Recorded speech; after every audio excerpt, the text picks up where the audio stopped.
या बातमीचे प्रायोजक आहेत हॉटेल बडे पीर.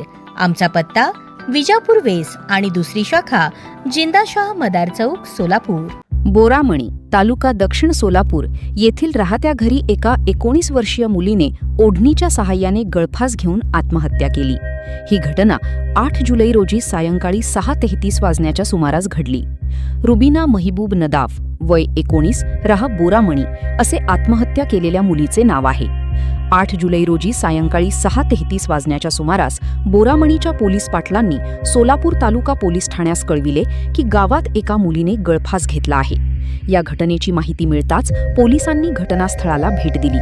घटनास्थळावर रुबिना हिने राहत्या घरात लोखंडी पाईपला ओढणीच्या सहाय्याने गळफास घेतला आहे. तिला खाली उतरवून बेशुद्धावस्थेत उपचारासाठी शासकीय रुग्णालयात पोलीस उपनिरीक्षक सुपे यांनी दाखल केले. मात्र उपचारापूर्वीच तिचा मृत्यू झाल्याचे डॉक्टर अक्षय इमडे यांनी सोलापूर तालुका पोलिसांना सांगितले. ताज्या घडामोडीसाठी पाहत रहा लोकराज्य न्यूज मराठी.